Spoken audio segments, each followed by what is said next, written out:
I have nothing to teach. So I'm just knocking at the door of people's hearts, you know, the door that is wide open so that people can come to see for themselves. Nothing to teach. There's nothing that I know that other people don't know. That is not the case. It may be, people's wisdom hearts may be obscured. That's all.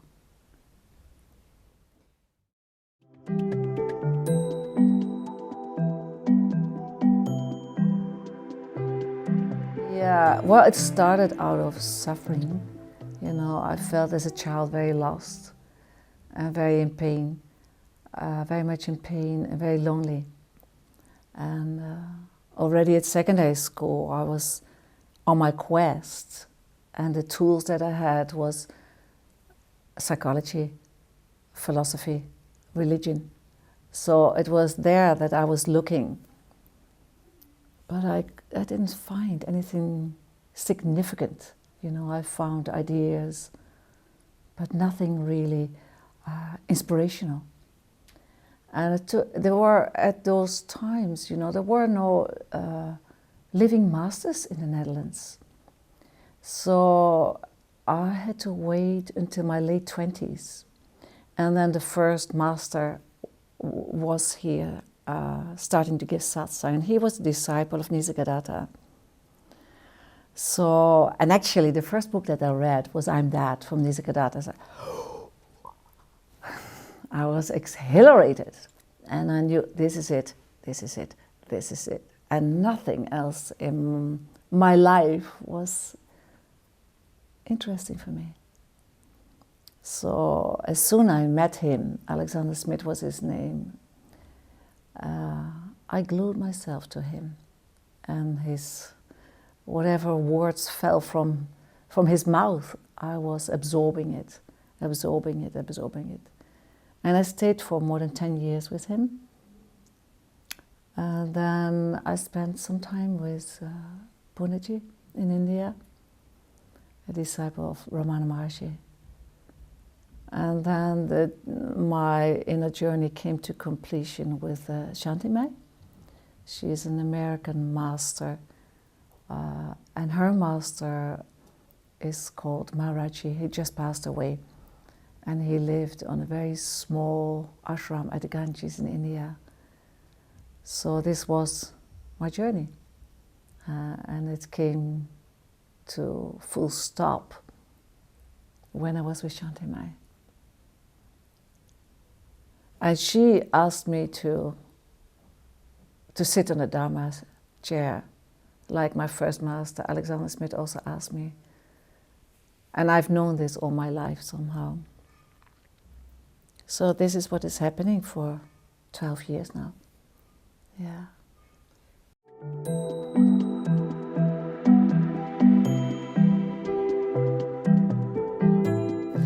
Yeah, you know, this yearning, this longing, this missing, this suffering, you know, it's stilled.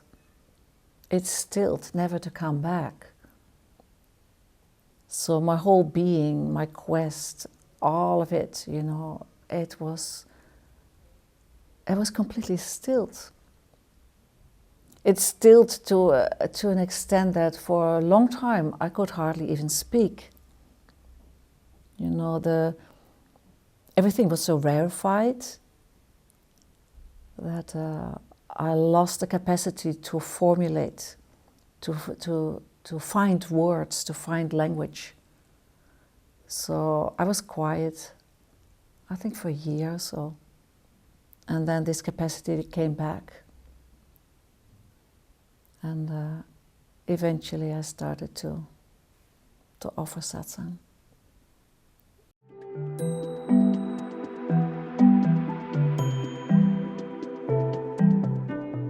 It's never left, no. Nothing changed after this full stop, you know. I mean, life is, of course, in a continuous flux. But this stillness is prominent. This changelessness is prominent. And that is peace. And then I go about my life, you know, and do shopping and cleaning and like everybody. Very normal, very common, very natural. But in peace and no longer in suffering.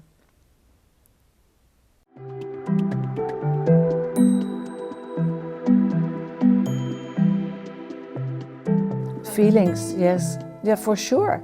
Maybe even more, because, you know, there's nothing that is danger zone. You know, there's nothing that needs to be denied or ignored, you know. So life is being lived as life itself, and whatever comes, comes, and is welcomed, you know. Nothing is rejected, really. And the challenges are still there. You have your everyday challenges like everybody else. But there's no more suffering. This is a major shift. But very common, actually. It's very common. It's home. It's home. It's just be at home, relaxed and happy. Simple joy, causeless joy. Yeah.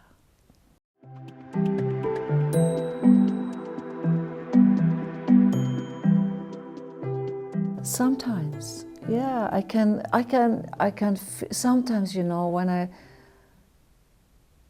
think about human nature how we behave as human beings and what we inflict on the world and on the animals and on the trees and the mountains and the waters and the children and on each other and on ourselves, you know, there can be sadness, definitely. But it is not, it has a sweetness in it also. And there is no hook in it. And there is no identification in it. But for sure I can feel it. Yeah. There are a lot of things to be sad about. But there are also so many things to be so happy about. To be so grateful about. There's so much magnificence in our world, so much magnificence and beauty and intelligence and creativity and excellence, and there's so much to rejoice. And also there's a pool of misery and suffering and war and abuse and manipulation. Yes, that's also there. But the stillness is prominent.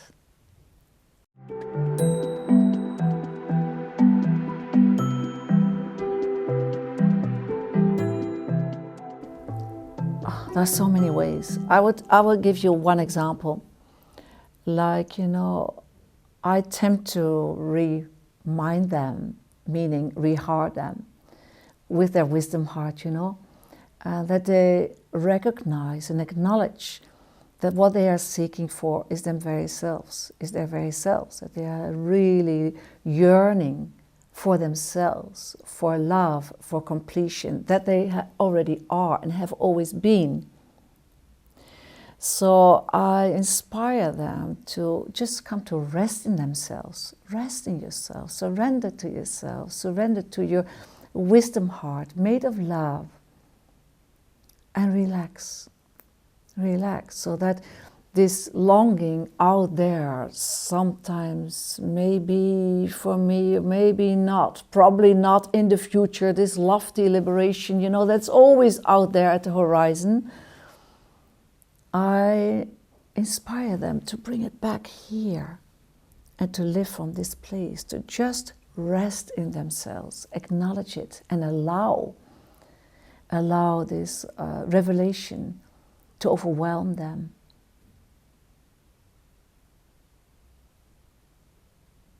That takes the yearning out, the future out, the goal out, time out, you know, difference out. It's acknowledging in themselves.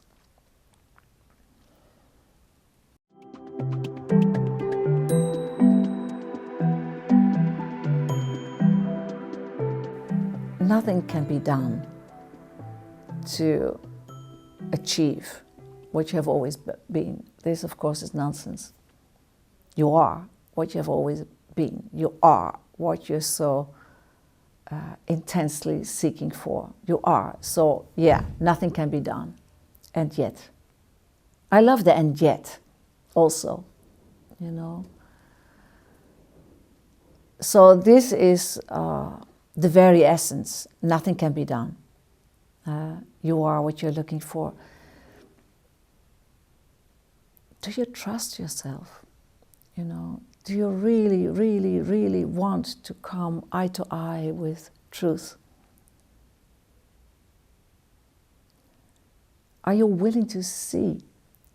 Are you willing to acknowledge? So this you can somehow train. It's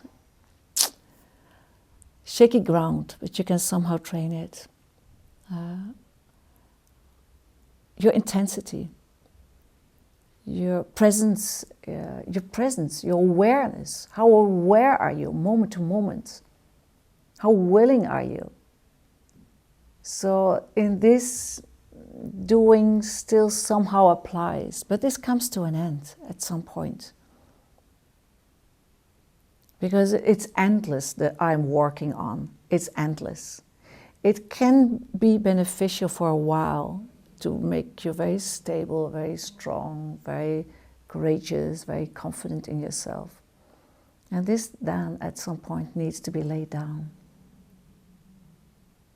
It's endless. And at some point it's no longer beneficial. So some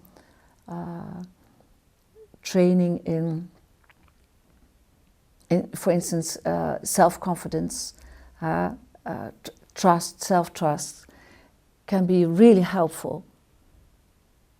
But when this is acquired, lay it down, do no longer touch it. So it's very interesting. The concepts can bring you a long way. It's interesting because concepts, what is it? It can bring you a long way. But then you need to see its empty nature. And there's nothing really there.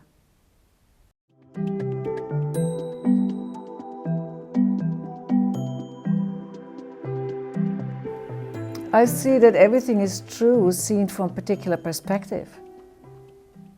You know, so when I look from this angle, I have a particular sight, and that is definitely true. When I look from this angle, I have another sight, and that is definitely true. So are we an individual? Yeah.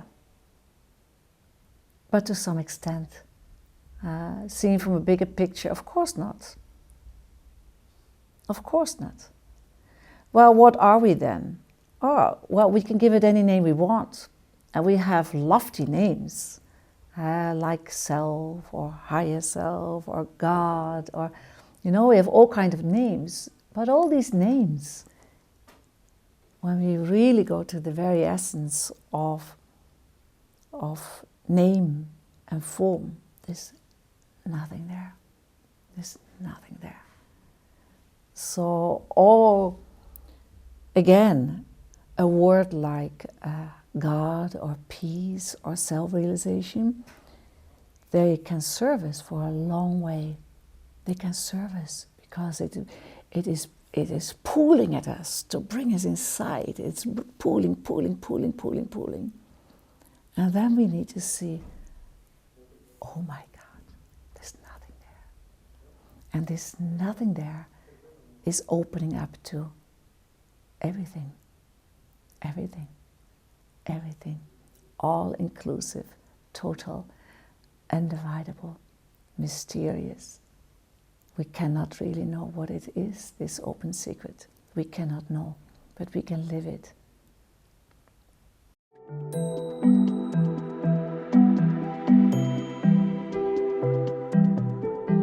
That's right. Yeah, that's really so. So this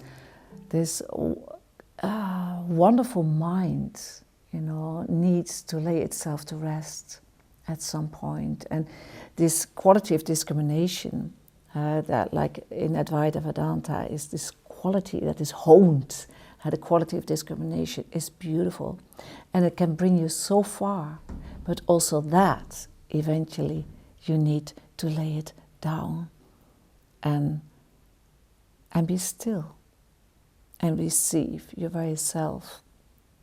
And this cannot be known. So this cognitive knowledge and all the insights, actually, they will be devoured in realization. It will all be devoured. You can bring nothing into this kingdom. You can bring nothing. And that is surrender, actually. That is surrender. And you may not even know what that is. You may not even know who is surrendering what to whom, you know. Also, that doesn't apply, you know. So from one angle, yeah, you do surrender.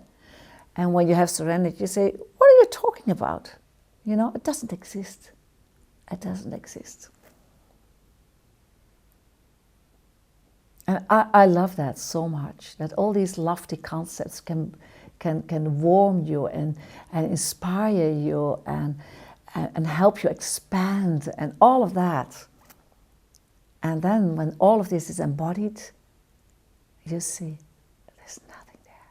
There has never been.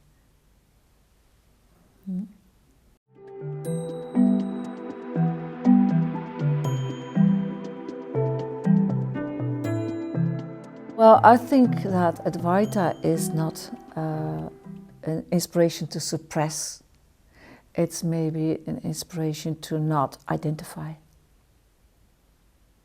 But there can be a lot of misunderstanding about it. And indeed, as you say, people come to give an interpretation like, oh, I suppress it. No, this will give you a lot of trouble. Ignoring, denying, suppressing, judging will bring you trouble. So it is a matter of allowing, but not identifying. Not rejecting and not identifying. But not suppressing, no. This is really a misunderstanding. But people tend to do that, and people tend to conceptualize particularly Advaita Vedanta and bring it to the mind.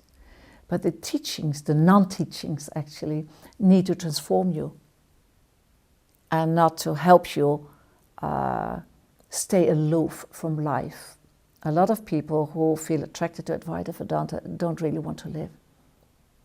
So they have a perfect closure in their mind, you know, I don't have to participate. The big, big, big misunderstanding. Big, big, big misunderstanding. Very painful, very lonely, yeah, depressive.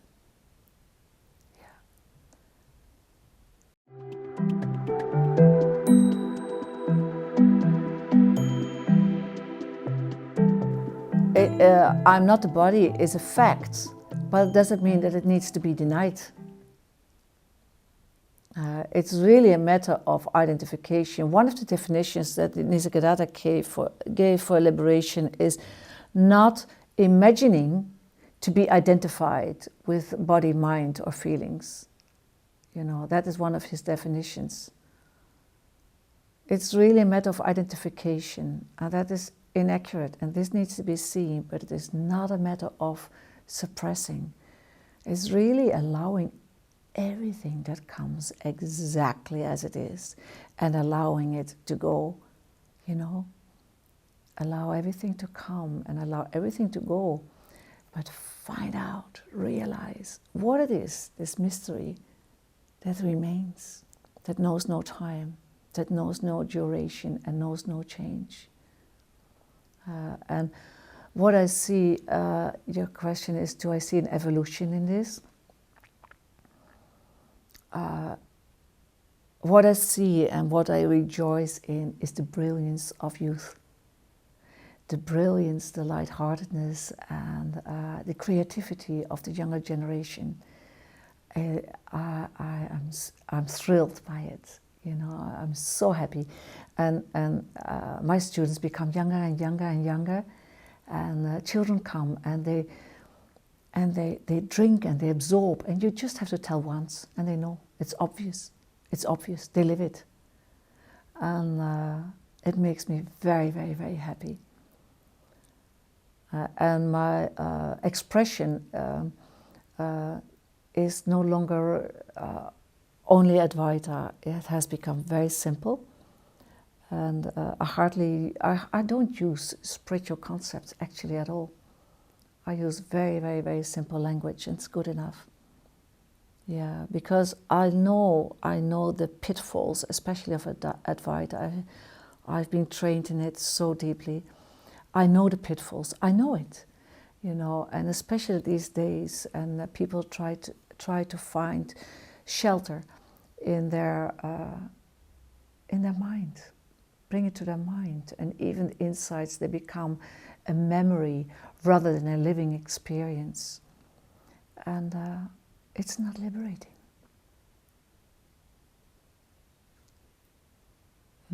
I have to guard that all the time with my students. Yeah.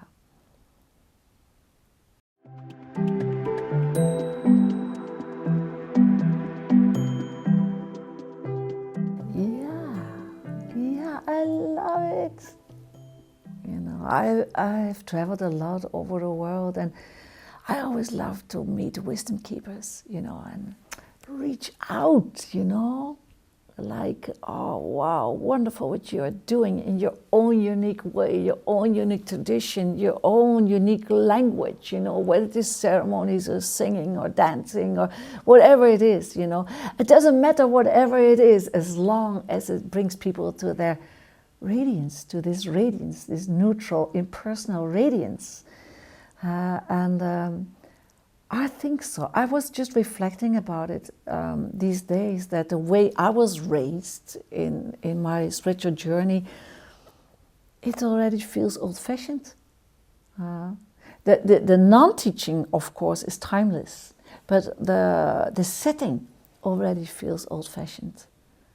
And so I'm just listening within and respond to what is emerging. And I think everybody has always done that. But times are changing so rapidly. And I think it is thrilling what is going on the world. Everything, I mean, the old systems are falling apart. And they need to fall apart so that this fresh, alive truth can shine forth. And it is happening now. And what a privilege it is to be alive in these days. I'm very excited about it, and I love to connect with all these different ways of calling people home.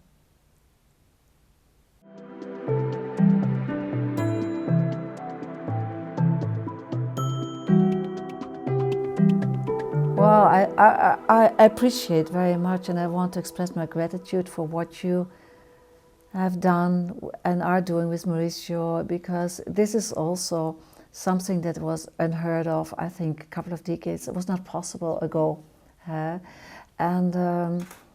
So this is also bringing people together, and all these different point of views and ways of expression. And I know that the wisdom keepers of the indigenous tribes worldwide are connecting, are speaking up. You know, there have been many traditions in hiding for centuries of indigenous tribes. They have been in the shade, and they are all coming out and speak and shake up the world. So it is so exciting, it is so wonderful, and it is so necessary that we wake up and that we stop the battlefield in the world and in ourselves, and stop ignoring and denying and suppressing. And we just live this precious life to the fullest as light, very neutral, very common, happy.